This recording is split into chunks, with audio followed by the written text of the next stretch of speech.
sa dayon ng tapos ni Hesus sa iyang pamulong atong sige sa ingong alaot kamong tigpakaaron ingnon, iyang gipahinumdom na sad nato unsaon pagpangandam sa pag-atubang unya sa maghuhukom.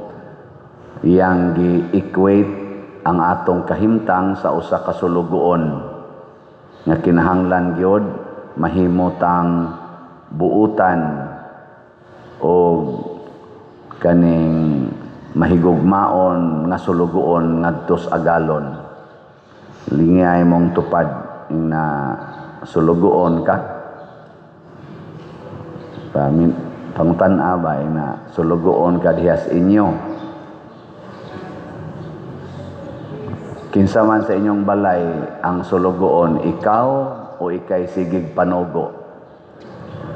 Magsigigan ikag panugo na miligro ka igabot sa Ginoo.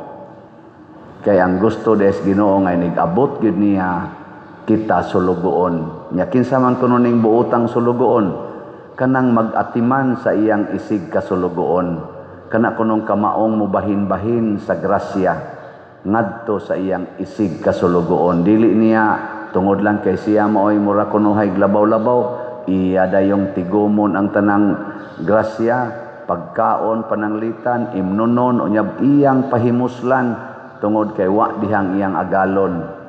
Mao gyud kununay silutan nga sulugoon.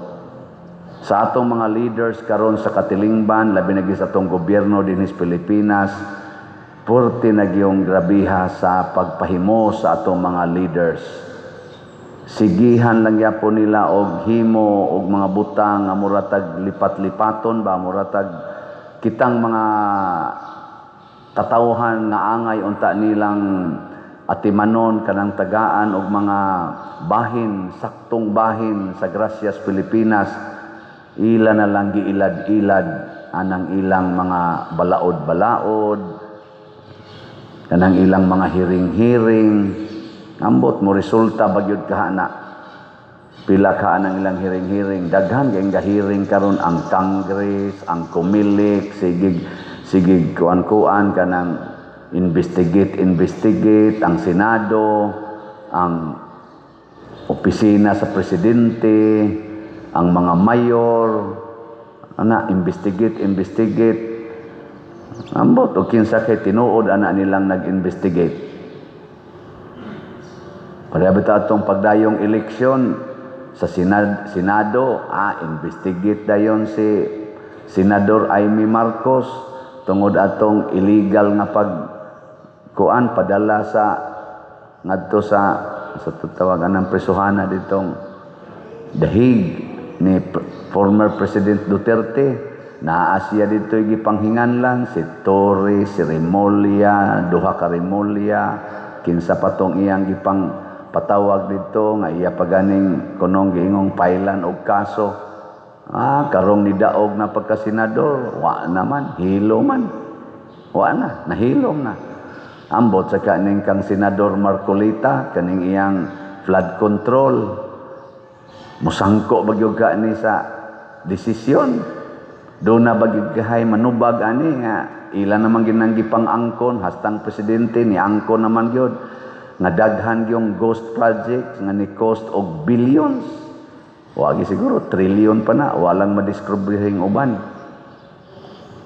Ambot mo sangko bagyog kana nga doon na manubag ana aron mobayad, makabayad pabasad kaha. Kining klasihas mga leaders nga nalimot nga sila di ay mga sulugoon. Mauni ang matud pa ni Kristo inig abot na sa agalon tagud-taguron. Si San Agustin niagi pod siya anang pagkamapahimuslanon. Iyang gipahimuslan matud pa niya hapit tanang sala sa kalibutan labi na gining sinful sexual relationship. Kay murag naliwat nga si siyang papa kay adulterer man gitong iyang papa kana bang pahimos gyapon.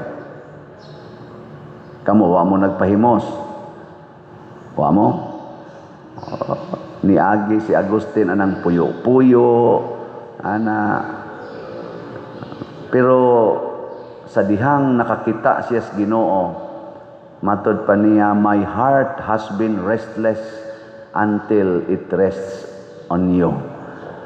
Mao itong nakabisyo siya, mao itong nakahimo siya atong mga maong sala, kay nagpangita siya unsay katagbawan nga tinud-anay.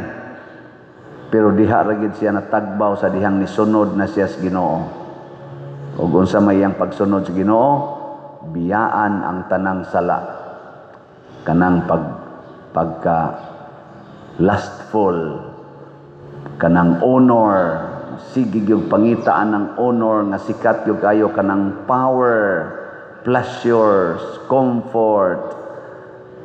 Daghan kaya itong mga naa sa gobyerno na may uban dihang gipang investigate. So daghanag mga luxury cars, luxury houses, luxury bags, mga bag na milyon-milyon na nga na. Gihatag pala na din makumpleto pa ning ato din hilipan. Among gi-analyze pag abot na sa hilipans ba karon iabot naman amo nang gisukod-sukod nang isugda nagbuslot kay itaod na karon basig mataod na ng upat or unsa ka hangtod ba ka ugma basta mningkamo tay ka Domingo muandar siya. Among planos una usa dinhi usa sa didto speakers amo yung gi-analyze, analyze murag di gyud paigo ang kuan day dinhi usa lang. So among iduha dinhi ani dapita nya obserbahan lang kung angayan pangbutangan didto sa luyo. Kay angayan pangimbutangan kuangan patag duha. So upat pa man atong napalit kay og anhay ibutang sto nga kamong niya sa tubangan di na mo maabot sa hangin. Mo nang gidul-duol na mo diri aron apil mo dinhi sa hangin. Nya din amo sad kaabot ngadto sa luyo. Gibutangan sa didto. Katong pinakaluyo ato lang wait and see lang ta didto. Angayan pa batong butangan. Og angayang butangan additional to. Napay ganahan mo donate diha. In kaso lang duha na lang ko ang 143,000. Duha na lang. Nya ato ning himo tungod kay mualagad tas katawhan ato bang ibahin-bahin ako diri di ako'y hangin nya kamo diha way hangin di ato gisang gastuan aron naa sad mo dihay inyong ventilation kay matud palagi ni Kristo iapod-apod gyud ang grasya magunsa mag ang pari diri nindot kaayo og ventilation na agyoy electric fan sigahan pas mata ang sakristan basta dili gyud iayo ang electric fan nya kamo diha hulog yun sige yun ana nya kamo pagi kolektahan kamo pagi paduniton nya sige pamaypay loy kay mo amo na ning kamo ta nga bahin-bahin gyud nya ngadto sa mga malumog kasing-kasing nga tubig-tubigan donate sad mga kuan man usa ka grupo og 3 ka pamilya ang niangkon aning maong ganing upat ka hilifans ato kunong suwayan og paminaw ini kataod ani og makaandar ni karong Domingo ato lang obserbahan usa paigo baning upat og dige paigo butangan na tog 12 ka hilifans siya rog di tamang lupad ana pero mo lagi nagkinahanglan tag mga buutang sulugoon mga parishioners nato ba nga muhago sama sa mga taga Tesalonica matud pang San Pablo unsa may nakalipay namo kay paghuman mog sangyaw ninyo kamo nagpabiling nga lig-on sa inyong pagsunod sa among gisangyaw miantos pud mo mihago mo mao na nga kami nakaginhawa migluag kay nakita namo nga di namo angayan nga sigihan pagyug agak pero lipay unta aming magkuyog tagbalik pero sa amo lang nabalitaan nga inyo jung gipuy-an ang pagtuo nga among gisangyaw lipay nami ako nalipay pud ko isip pare sige kog sangyaw dinhi pila pa lang ka semana kong nagsangyaw daghan na kaayo ang nagpakita nga lig-on di ang inyong pagtuo dinhi kanilang hilipan sa inyo human atong TV nanay nang donate pila na lay kuwang sa atong TV Sa 45 inches para aning ato mga haligi, duha na lang ka TV ang kuwang. Awa mo malipay. Nya dito sa gawas 75 inches to, usa na lang ang kuwang. Basin pa di ay hangtod karong Domingo na mo ingon, Padre, mo ning i-donate ang among 75 or 100 inches nga TV. Di ibutang din natos gawas dayon. Duha na. Amot moabot ba gyud katong usa. Padre, di ami second hand ring TV nga 45 or 55 inches. Ato lang ning ibutang des haligi. So butang din na nato. Tingbon lang to butang di lang nato anam-anamon kay ug atong anam-anamon god murag kapoy kay ang technician siging kat-kat nya mahumana mosap ka na sagbalik may nang kausalang trabaho kay aron dito total di na magitay makita pero tuana ta dito duha na lay kuwang din isulod. Ang sunod ani kamera na sad kana bang kamera para sa atong live stream ba aron inig barog na ko dire makita ninyo akong naong dihas TV. Andota magpakabana lagi gid ta sa atong isig katao. Dili ba kay na moral ang tagwa ba? Ang atong silingan diha gisanapan nas baha nya ikaw diha tungod lang kay nataas imong balay nya ikarabay nakaingon nga nibaha na nilunop na ng imong silingan. Sige lang jud kag lingkod-lingkod tan-aw ng imong TV. Ana ra jud ka. Wa jud ka kahuna-huna nga uy ang akong silingan di ay wa nam din ni kalutsan ang tubig nila kay wa man ako buslutin ni akong koral na konkrito. Ako man din gialihan di ay ang kuan kanini ang tubig. Ana ba? Ngilinga imong tupad. Inabudunit kag TV. Ina ba? Og nagan kay TV nya di nimo idunit na ikagi TV-hon. Ikagi mo salida ana ba? Bantay ka diha. Dawo kay kastanan. Na. Kuan na gyud. Atiman na gyud ang imong silingan. Mo na dinhi sa atong tubag sa Salmo miingon ta o Ginoo pun-a kami sa imong gugma ug mag-awit kami sa kalipay. Ang gugmas Ginoo mga igsoon basta ato na nang puy-an sama sa nasinati ni San Agustin ang ato gyung mahitabo mahimo gitang manggihatagon mangging huna-hunaon ug mapasayloon sa atong isig katao. Nya kun buhat na nato mulambo na ang hustisya, ang kaangayan ug ang pakigdait sa usag-usa makaawit kita sa kalipay. Pero wa gani ang gugmas Ginoo sa atong kasing-kasing magsigir gitag kinusmuray sa atong naong kinihaay. Mo na rin hitabo sa atong panggobyerno way mga gugmang Dios nun gugma ra gyud nga sa ilang kaugalingon ang kasagaran. Unang nalipay ko sa atong gobernador si Gob Pam Bariccuatro.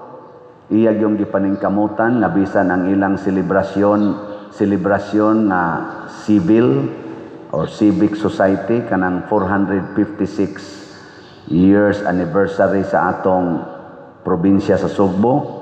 Ang ilang culminating activity karong August 31 karong Domingo iyang pasiugdahan kanang gitawag og kuan man tingana sana pasundayag sa pagtuo nga giawhag niya ang tanang mayor sa probinsya nga moapil sa prosesyon sa tanang mga santos sa parokya nga nasakupan sa LGU.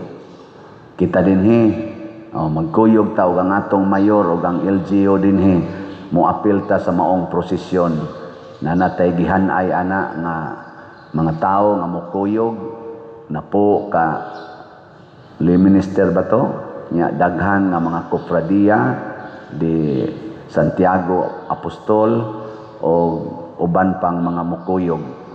Unya magprosesyon gikan sa Kapitolyo murag alas 2 man dito mo gikan nya ngadto padong sa asa to padong Plaza Independencia. Dunay misa dito no. Nay misa dito iguman igabot dito mga santos. Wa may lain nga mag-honor og mga santos ang Katoliko ramang simbahan. Nganuman, tungod kay ang Katoliko sang simbahan ang makapruiba nga 500 years na ta nga nagsigig buhat aning maong debosyon.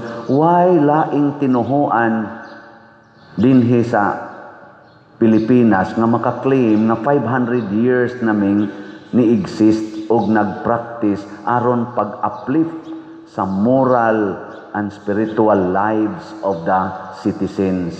So murag giila ba ni Gob Pam, giila niya nga ang probinsya sa Sugbo milambo tungod sa dakong tabang sa mga santos nga givenerate sa Catholic Church. In short, sa kadako nga natampo sa Catholic Church nga milambo ang Sugbo. Mao na nga isip leader, kamao jud ang mutan-aw ana. Kita sa dinhi sa simbahan, tabang sa tas LGU. Ang LGU sad tabang sad nato. Muna moingon ko unity sa ato dinhing trust katong transparency, religiosity, unity, nya service. Ato gina siyang tumanon. Bisan paglaing tinuhuan, kay kana mga tagalaing tinuhuan, basta ila lang yung gipuy-an ang ilang doktrina, makatabang man gina pagpalambo sa atong moral and spiritual lives. Kana bang relationship sa Ginoo importante kay na.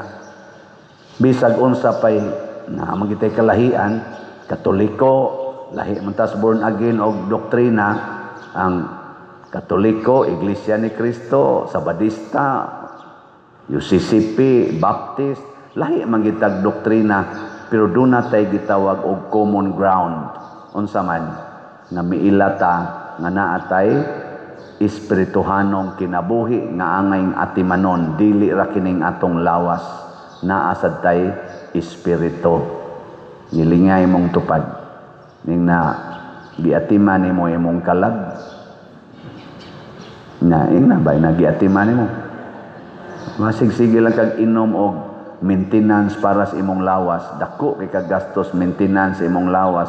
Ang maintenance sa imong kalag kanang pagrosaryo kada adlaw, kanang pagkalawat kada adlaw kun mahimo, kanang pagkumpisal, kanang pagpakig-uli sa imong kaaway, kanang pagpasaylo.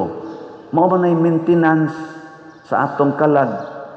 Siging pamalit anang maintenance, dadaan ang naang box nga murag puy-an nas kaka, kanang nabay mga, di ba kanang kaka, kaming kaka naman ay mga compartment na lain-laing klases kaka, imo lain-laing sa colors tambal, pangbuntag, pangudto, ana.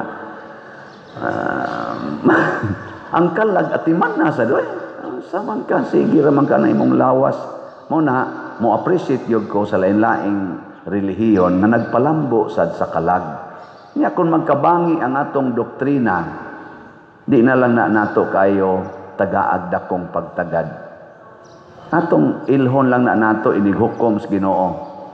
Nigkita nato dito, kita ko pastors born again. Brad, niyali ka Brad. O asa man ka? Padong ko anang hukmanan Brad. Ikaw Padersiano, asa man ka padong? Padong sa ko anak Brad. Parihara man tag padulngan, hukman man ta, ug ang mohukom nato mao ang Ginoo. Matod pa sa Revelation chapter wa ko kay bao. Bogo man ko anang Bible. Angko lang yung ko anang sa ilo. Akong Revelation chapter 20, inigbarog ko no nato dito ni atong hukmanan ang tanang tao inila og dili inila muatubang gyud ni anang puti nga lingkuranan nga lingkuran sa maghuhukom sa tanang katawhan ug ang matag usa mudawat og husay. Dili kitay maghusay, dili kitay mag-away, dili kitay magdebate dinhi kung kinsay sakto, kinsay dili. Una, congratulations Gob Pam sa imong pagpalambo, dili lang sa physical, pinaagi ng imong mga medical missions nga porti sa gyud kanindot karon, mga medical missions for the body na asa kay spiritual propagation. Nya ato nang iampo nga magmalampuson unta ang maong activity karong Domingo. Maayo untang panahon, maayo ang sitwasyon, ug mosangko unta sa panaghiusa sa katawhan, dili sa pagkabahin-bahin. Pero mutuo man ta, kung magsunod tas kinabuhi sa mga santos ug sa Ginoo, magkahiusa gid ta. Musunod gani taning kwarta, magkagubot gid ta.